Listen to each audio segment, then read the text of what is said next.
Оразаны кімдерге ұстамауға рұқсат? Жолаушыларға. Сапарда ауыз бекітпеуге болады, бірақ басқа күндері санын толтырып ораза ұстайды. Жүктілік пен бала емізу.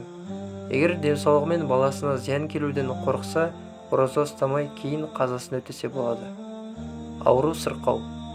Сенімді дәрігер ораза денсаулығына зиян тигізетін жан-жақты анықтап барып айтса, жазылған соң ұстауға болады. Кәрілік. Қартайып оразаны денсаулық көтермейтін кісілер бір кедейдің таңғы және кешкі асын беріп тойдырады. Оған шамасы келмесе, тәубе етеді. Хайыз, яғни етеккір. Бір әйел ораза кезінде етеккір көрсе, немесе босанса, ораза бұзылады. Мұнда жағдайда тоқтаған соң қазасын өтейді. Яғни етеккір аяқталған уақытта қанша күн қаза болады, сол күннің қазасын өтейді.